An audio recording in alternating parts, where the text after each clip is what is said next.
A paz do Senhor, que Deus te abençoe com muitas bênçãos dos céus. Como já disse, mais uma EBD em estudo. Esse canal ele é gravado aqui na Assembleia de Deus, da Congregação da Boa Esperança, pastorado pelo pastor Georgen Silva. Eu me chamo Irmão Salomão, está comigo o professor Reidson. Nós vamos comentar a lição de número 6.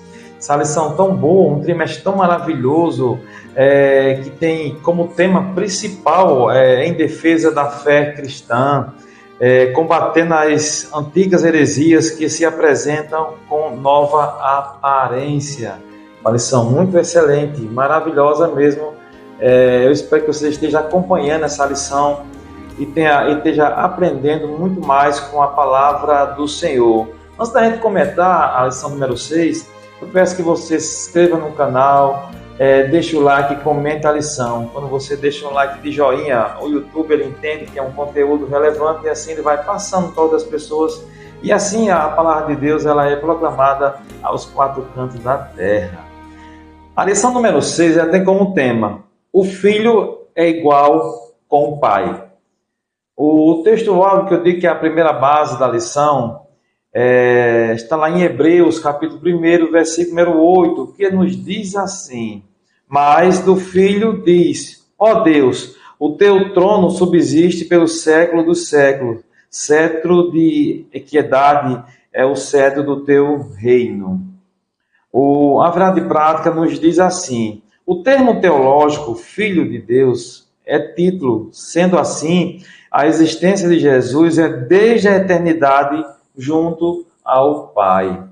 A leitura bíblica em classe, que eu digo que é a segunda base da lição, você vai encontrar lá no Evangelho de João, capítulo 10, do versículo 30 ao versículo número 38, é a segunda base. Eu espero que você leia com seus alunos, que vai dar base para o estudo da lição. A introdução, ou parte dela, a lição vai nos dizer que essa porção bíblica do Evangelho de João é uma das mais contundentes em mostrar que o Filho é igual ao Pai.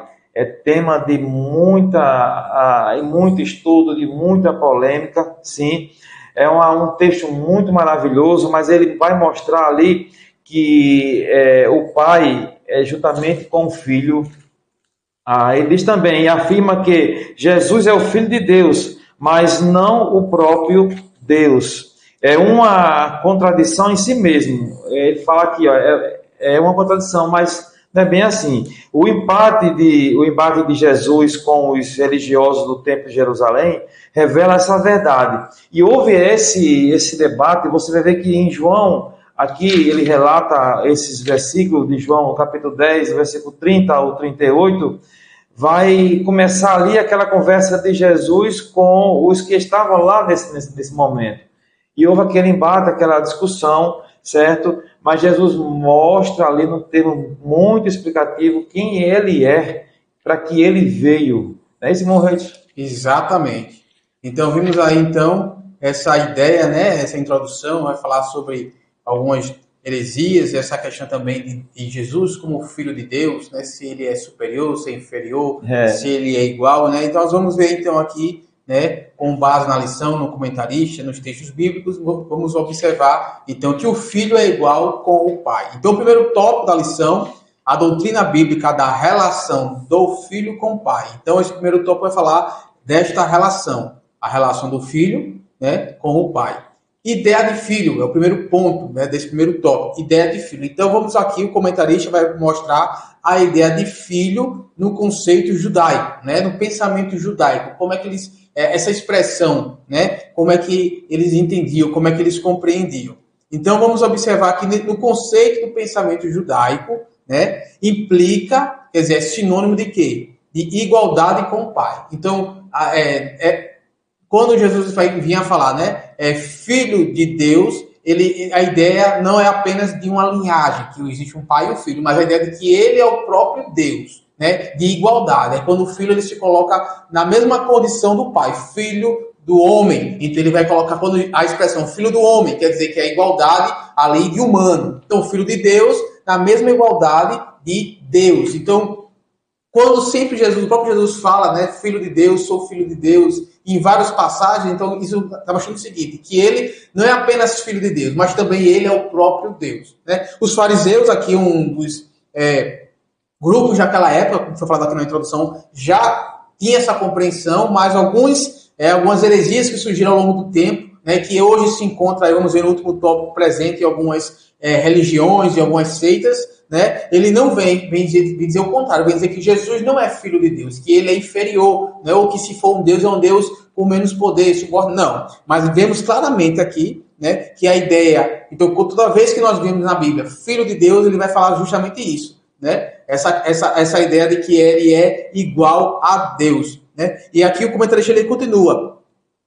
A identidade de natureza. Uma das ideias de filho na Bíblia é a identidade de natureza. Então, filho de Deus quer dizer que ele é da mesma natureza de Deus, né? Isso pode ser visto no paralelismo poético do salmista. Vemos também essa outra passagem no Antigo Testamento, Salmo 8:4, que diz o seguinte: que é o homem mortal, para que te lembres dele, e o filho do homem, para que o visites. Observa aqui que o salmista ele vai dizer homem mortal, na primeira frase, e depois ele vai falar filho do homem. Então, quando ele fala filho do homem, ele está mostrando o quê? Que a natureza daquela pessoa que ali é humana. Por isso que ele fala homem mortal, filho do homem, natureza humana. Então, quando Jesus ele vai se apresentar ao longo do Evangelho de João, Mateus e outras passagens como filho de Deus, quer dizer que a natureza dele é a natureza divina. Então, fica claro que, ao mesmo tempo que ele é filho de Deus, ele também é o próprio Deus. Então, tem o mesmo poder, a mesma natureza. Em nenhum momento, Jesus ele vem se rebaixar, né? Como aqui, vamos observar algumas heresias, algumas seitas que vai dizer que Jesus ele é inferior. Mas não, ele é igual com o Pai em divindade, em natureza, né? E em poder.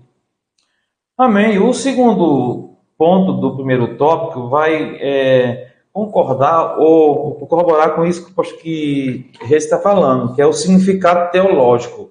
No significado teológico, ele indica a igualdade de natureza, ou seja, a mesma substância. A mesma substância, não foi uma outra substância, não há diferença entre eles, não, a mesma substância. É o que acontece com Jesus, ele é chamado de Filho de Deus no Novo Testamento, porque ele é Deus e veio de Deus. Você vai ver que Jesus mesmo disse, o próprio Jesus disse lá em João, capítulo 8:42, eu saí e vim de Deus. O 8:42 fala sobre isso. Saí do Pai e vim ao mundo. Outra vez deixo o mundo e vou para o Pai. João 16:28. Ele próprio fala sobre isso. Quando Jesus declarou, meu Pai trabalha até agora e eu trabalho também. Olha só, ele está fazendo essa correlação entre ele e o Pai. A mesma substância, a mesma natureza. Há uma diferença ali, não é a mesma. Quer dizer, em outras palavras, ele estava declarando que Deus é seu Pai. No entanto, os seus interlocutores entenderam que, com clareza meridiana, que Jesus estava reafirmando a sua deidade, pois dizia que Deus era o seu próprio Pai, fazendo-se igual a Deus. São essas heresias que vêm a nos afrontar e devemos estar prontos. Lá em João capítulo 5, versículo 18, diz assim: por isso, pois, os judeus ainda mais procuravam matá-lo, porque não só quebrava o sábado, mas também dizia que Deus era o seu pai, seu próprio pai, fazendo-se igual a Deus. Os judeus não aceitaram, não quiseram mesmo, porque o próprio Jesus dizia, falava com a sua própria boca que ele era igual ao Pai em natureza, em essência, em substância. Não é isso, professor? Isso. Exatamente. Então vemos aí claramente, né, que Jesus ele afirmava ser Filho de Deus e seu próprio Deus em natureza e substância. Então nós observamos, né, que não há uma hierarquia entre o Pai e não há hierarquia entre o Filho, né, em termos de natureza, de poder, de divindade. Correto. E a terceira parte desse primeiro tópico vai falar: o Filho é Deus, né? O Filho, no caso aqui Jesus, ele é Deus. Então o Filho de Deus é uma expressão bíblica para referir-se à relação única do Filho unigênito com o Pai. Então, Filho de Deus, então a relação entre o Filho, Jesus, e o Pai. né? O Deus Pai. Essa expressão Filho de Deus revela a divindade de quê? De Cristo. Então a Bíblia é cheia, né, dessa expressão, né, principalmente no Novo Testamento. Então vimos aí claramente, né, a questão de que o próprio Jesus ele afirma ser o Filho de Deus, então mostrando que ele é divino, né, como Pai, né, e que ele é o próprio Deus, né? Então aí nós já vemos aí que há várias passagens que colaboram com essa afirmação. E um exemplo que o comentarista ele vem falar aqui é o Salmo 46, o versículo 6 e 7, que vai ser citado lá em Hebreus capítulo 1, no versículo 8. O Hebreus 1, 8, ele vai fazer uma citação, né, do Salmo 45, 6 e 7, que diz o seguinte, olha, mas do Filho diz, isso aí é Hebreus, mas do Filho diz, ó Deus, o teu trono subsiste pelos séculos dos séculos, cetro de equidade é cetro de teu reino, né? Mas do Filho, então é uma referência que é ao Filho, e que essa expressão, ele está exemplificando o que estava em Salmo. O que é que estava em Salmo? O teu trono, ó Deus, é eterno e perpétuo. O cetro do teu reino é um cetro de equidade, fazendo referência à divindade, que o trono dele é eterno, né? Que é um cetro de equidade. Tu amas a justiça, aborrece a impiedade, por isso Deus, o teu Deus, te ungiu com óleo da alegria, mais do que a teus companheiros. Olha, o Salmo está fazendo referência a Jesus. E em Hebreus ele vai explicar quem é esse Deus. E aí ele faz a pergunta ao comentarista. Que história é essa de o Deus do versículo 7 do Salmo está ungindo o Deus do versículo 6? Né? Quer dizer, é o Deus Pai ungindo o Filho dele. Mostrando aí é quando Hebreus, lá o escritor de Hebreus vai explicar lá na frente, né? Que a gente chama que esse aqui é uma referência ao Filho, né? Do Filho diz. Então, há essa explicação. Mostrando o quê? Que Deus ungiu o outro Deus, que é a mesma substância, a mesma divindade. Aqui ele está fazendo uma referência de Deus Pai ungindo o Filho para uma missão, qual ele veio executar aqui na Terra. Então, Hebreus traz essa explicação, né? Que Deus que nessa passagem é uma referência a Jesus, né? E só para fechar esse tópico, vamos também aqui, 2 Reis, capítulo 2.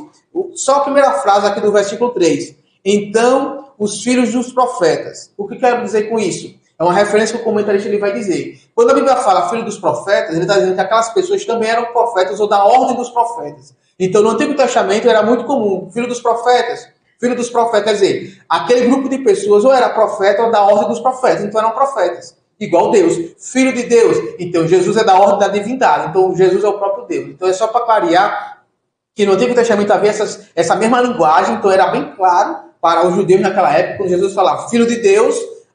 Então, eles entendiam que ele estava se colocando como Deus. Por isso, eles quiseram matar Jesus. Né? Os fariseus, principalmente, quiseram matar. E existem algumas religiões atualmente, algumas heresias que vêm dizer que não. Jesus ele não é Deus, que ele é inferior. Mas vimos claramente aqui, né, em Jesus não. Então esse é o primeiro tópico da lição, o qual nós vimos sobre a ideia de filho, né, esse conceito no pensamento judaico, o significado teológico, né, da ideia de filho, e o filho é Deus, né? Vimos aí essa expressão bíblica que afirma e reafirma a divindade de Cristo em igualdade de natureza com o Pai. Amém. E o segundo tópico da lição vai nos trazer aqui com o tema a heresia do subordinacionismo, que vem de ser subordinado, não é isso? Ele vai dar o tema aqui dos origens. Quer dizer, o subordinacionismo, o que seria isso? Uma explicação melhor, dizer assim, que é toda doutrina que declara ser o filho, olha só, subordinado ao Pai, ou um Deus secundário ou menos divino que o Pai. Por isso que ele usa esse termo subordinacionismo, que vem de ser subordinado. Como se fosse, né, alguém, uma patente maior, uma patente menor, um general, um major, tem que ser subordinado. Essas heresias que permeou aquele período e não é diferente dos dias de hoje, não. Quer dizer, os monarquianistas dinâmicos ou adicionistas e os arianistas são os principais representantes dessas heresias. Eles são os principais que representavam essas heresias. Mas os Origens foi o seu principal mentor. Os Origens foi o principal, o que levou mesmo essa ideia e pregou mesmo essa ideia, ensinou. Quer dizer, a produção literária dos Orígenes é a ideia de acordo e contrário à Bíblia, à ortodoxia da igreja, como também as ideias neopláticas e obscuras, de modo que, desde a antiguidade, os estudiosos do assunto estão divididos. E outras ideias, a compreensão melhor, ele mesmo em meio a eles, havia essa divisão. Não, quer dizer, não havia essa união nesse pensamento. Eles mesmos tinham esse conflito até entre eles mesmos. Quer dizer, nas controvérsias em Nicéia, havia os que apoiavam Ário, usando os Orígenes como base, como também os que apoiavam Alexandre, opositor de Ário, também se baseando na mesma ideia, Orígenes. Quer dizer, tinha os que iam contra e os a favores. Segundo seus críticos, parece que a trindade defendida por ele era totalmente contrária, quer dizer, era subordinacionistas, quer dizer, o Filho era subordinado ao Pai e o Espírito Santo subordinado ao Filho. No entanto, a Bíblia revela a igualdade nas três pessoas da Trindade. Ele mostra aqui essa igualdade nas três pessoas. Está lá em Mateus capítulo 28, versículo 19. Portanto, ide ensinar a todas as nações, batizando em nome do Pai, do Filho e do Espírito Santo. Olha só essa igualdade entre as pessoas. Não havia ali uma subordinação, o Deus é maior do que o Filho é maior do que o Espírito Santo, ou vice-versa. Não havia nisso. Outro texto também que vai mostrar, o texto bíblico que vai mostrar, é lá em 2 Coríntios capítulo 13, versículo 13, que diz assim: a graça do Senhor Jesus Cristo e o amor de Deus e a comunhão do Espírito Santo seja com vós todos. Amém. Quer dizer, aqui a bênção apostólica mostrando a igualdade entre o Pai, o Filho e o Espírito Santo, irmão.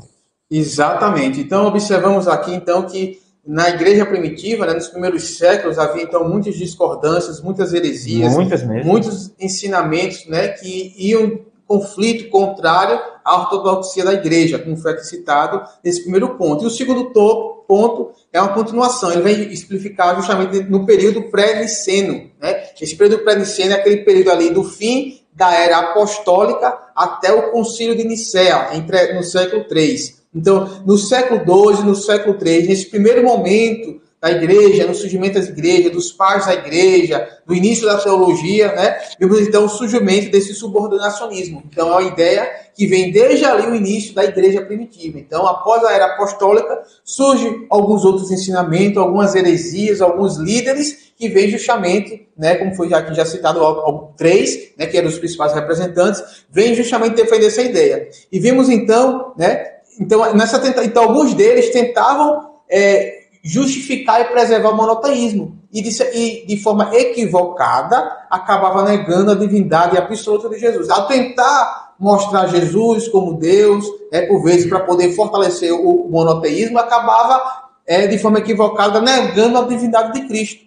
Então, vimos aqui então também que, naquela época pré-nicênica, do Concílio de Nicéia, até não tem aqui, havia aproximadamente 33 sistemas diferentes, quer dizer, 33 correntes teológicas cristãs. Então, era muita confusão, era muita heresia, era muito pensamento contrário. Então, observa que os 2 e 3 primeiros séculos da igreja, foi difundido muitas heresias. E uma destas era a que nós estamos estudando, o subordinacionismo, que pregava e acreditava numa divindade inferior de Jesus, ou que ele era subordinado ao Pai, como já foi falado aqui, e que o Espírito era subordinado a Jesus. E vimos aí, que há o mesmo padrão, há a mesma natureza e há a mesma equidade, eles são iguais em tudo. Então, esse ponto, ele vai falar sobre isso, nesse período nicênico, essa quantidade de heresias, essa quantidade. E um dos temas, um dos versículos que ele utiliza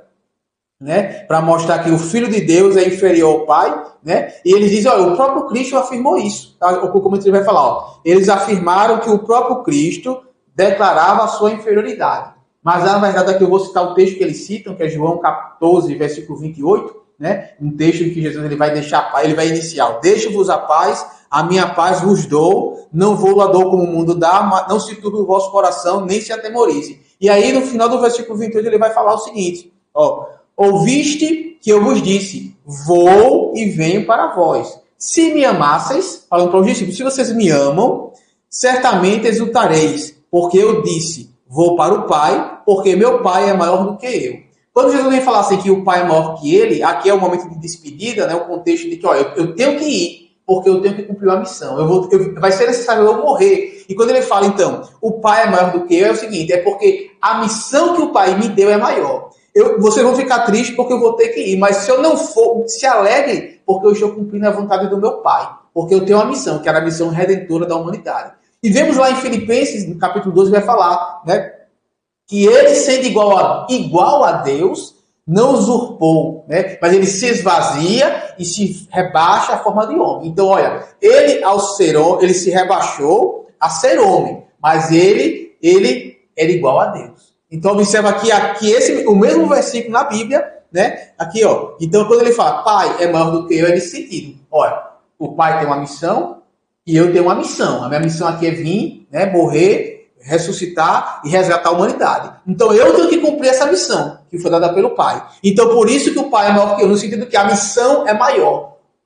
A ideia é maior. Esse momento de tristeza e de morte é momentânea, mas aquilo que foi planejado desde a fundação do mundo, como a Bíblia fala, né? Que ele foi morto desde a fundação do mundo, é maior. Então, este versículo, essa expressão de Jesus, é utilizada para mostrar que Jesus está afirmando que ele é inferior. Não, Jesus não é inferior. Ele, como humano, ele estava na condição que se esvaziou da divindade. Mas ele continua sendo igual a Deus, como vamos ver na lição 7, né? Ele sendo homem e sendo Deus, que será a próxima lição para poder concluir melhor esse pensamento. Então, essa passagem ela é mal interpretada, né, por alguns religiosos, né, a questão da exegese, né, uma exegese ruim, que é uma interpretação bíblica ruim, e que levou à criação, né, dessas heresias aí que foi ao longo do tempo, né, que chegou até os dias atuais. Correto. O terceiro ponto é ver sobre os métodos usados pelos subordinacionistas.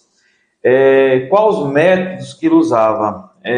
E já estudamos até agora os ensinos bíblicos sobre Jesus como verdadeiro homem e, ao mesmo tempo, verdadeiro Deus.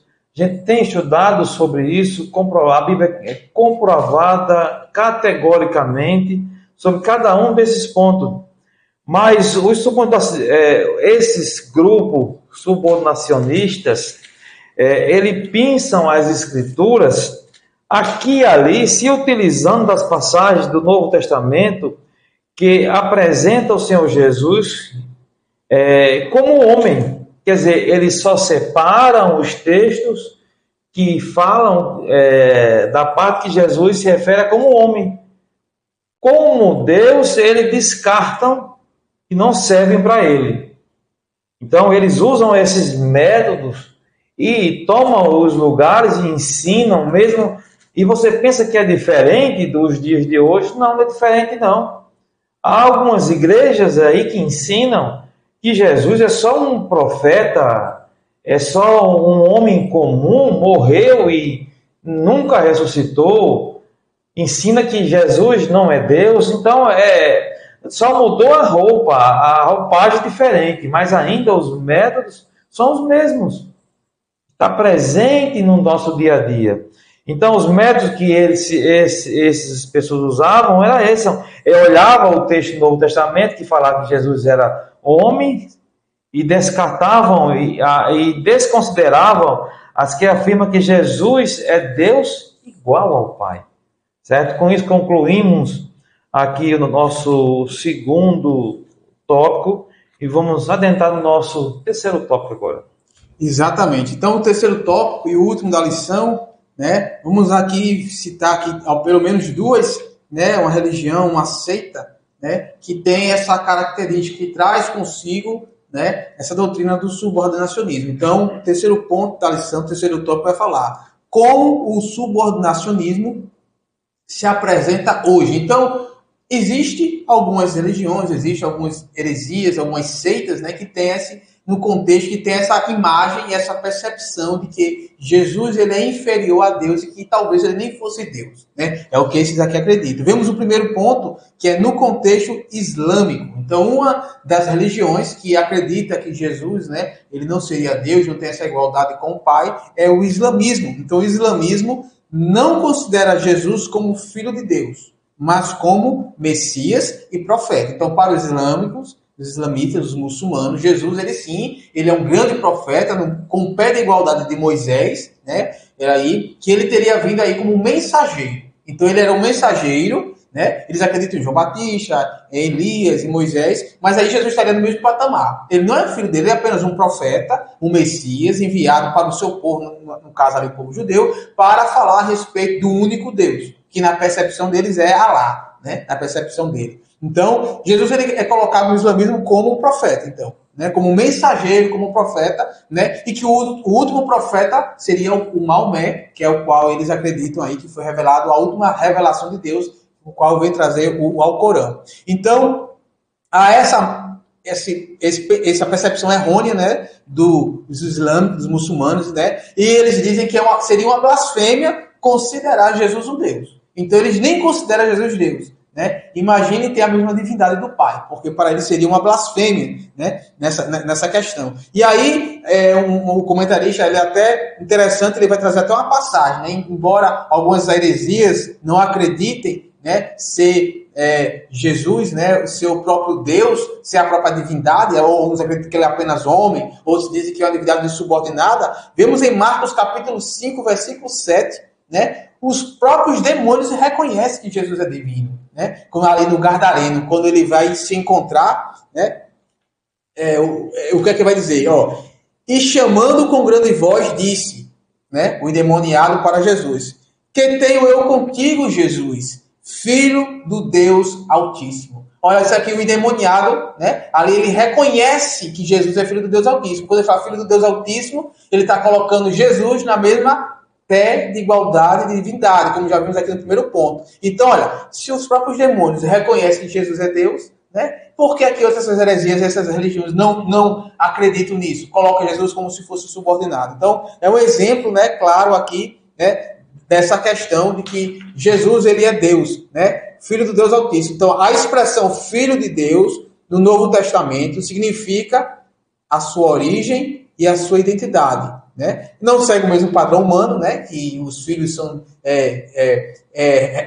resultado de uma relação íntima entre o homem e a mulher, mas ele aqui é o filho de Deus, porque ele é da origem de Deus, ele tem a mesma origem, a mesma identidade divina. Né? Então aqui mais uma vez prova que até os demônios reconhecem Jesus como divino, como ser divino. O segundo ponto do terceiro tópico, já concluindo essa lição, que esse terceiro tópico só tem 2 pontos, diz assim: o movimento das testemunhas de Jeová, eu chamo os russelitas, certo? Este confessa biblicamente que crê na existência de vários deuses. Olha só como é interessante entender nossos amigos das testemunhas de Jeová. Eles creem em vários deuses, como Deus Todo-Poderoso, como Jeová, depois o Deus poderoso Jesus, só que o Deus ele bota aqui com D minúsculo. Eu disse, o senhor Charles Taze Russell, quando ele compilou, fez a cópia da Bíblia, aonde se refere a Jesus como Deus, ele coloca com um D minúsculo, dizendo que é um Deus menor. E em seguida diz assim, outros deuses menores, incluindo bons e maus, mas a fé cristã não admite a existência de outros deuses. Nossa fé cristã não admite a existência de outros deuses de maneira nenhuma. A verdade é que a Bíblia faz menção de deuses falsos. Se são falsos, não pode ser adorado, não é igual ao Deus Todo-Poderoso, é imitação de Deus. Às vezes até criado pela mão do homem, formado ali pela mão do homem, como de gesso, de de madeira, de vários materiais que é feito pela mão do homem, mas não é um Deus, não é o único Deus, é só um Deus falso e não deve ser adorado. Paulo, o apóstolo Paulo, olha só o que ele diz: todavia para nós há um só Deus, o Pai, de quem é tudo e para quem nós vivemos, e um só Senhor, Jesus Cristo, pelo qual são todas as coisas e nós por ele. 1 Coríntios capítulo 8, versículo 6. O autor da lição, ele faz aqui uma pergunta interessante para nós, ou a gente fazer até para nossos amigos, testemunhos de Jeová, podemos perguntar: Jesus Cristo é uma divindade falsa ou verdadeira? Qual seria a resposta deles? Eles aqui as opções. Se a resposta for positiva, eles são obrigados a reconhecer a divindade de Jesus e a Trindade. Mas se a resposta deles for negativa, eles estão admitindo que são seguidores de um Deus falso. Então há essa contradição no meio das testemunhas de Jeová, que é preciso eles acordarem para a verdade de Deus. Só existe um Deus sobre todas as coisas, Jesus Cristo de Nazaré. Ele é o Deus soberano acima de tudo. Só a Ele toda a honra e toda a glória. Com isso concluímos nesse terceiro tópico da lição. Vamos para a conclusão. Exatamente. Então vimos aí então os islâmicos, os muçulmanos, né, testemunho de Jeová, né, nessa questão de que Jesus seria um Deus inferior, subordinado a Deus, né? No caso, eles até acreditam e afirmam que ele teria sido criado, né? A primeira criação de Deus teria sido Jesus, né?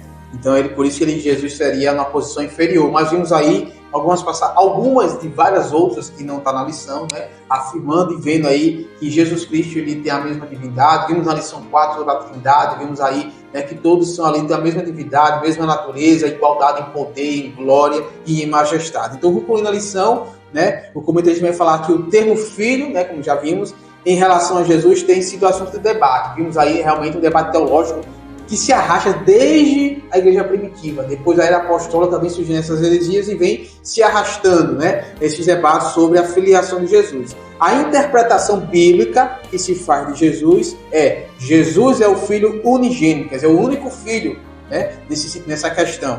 Não porque foi gerado, mas sim porque é da mesma substância do Pai. Então Jesus, ele é Deus igual ao Pai e igual ao Espírito Santo. Diferente nas missões, cada um teve a sua missão, mas são o mesmo Deus, né? Por isso eles estão ali na Trindade. Então vimos aí então que Jesus ele é como o Pai, né? Vimos algumas passagens que afirmam e sustentam esse argumento bíblico, né? E que nós possamos estar atentos para não sermos enganados por algumas heresias, talvez sutis em algumas religiões, né? Mas que possamos estar atentos, né? E por isso aí reafirma a importância de ler a lição, de frequentar a escola dominical, de estudar a Bíblia, para que assim possamos ser edificados na palavra de Deus. Então, eu convido a se inscrever mais uma vez no canal, compartilhe este vídeo, né, para que mais pessoas possam ter acesso, né, a essa lição, né, tão edificante para nossas vidas e com certeza, né, continuaremos a ser abençoados. Né? Então, que Deus abençoe a cada um de vocês e nos encontramos numa próxima lição.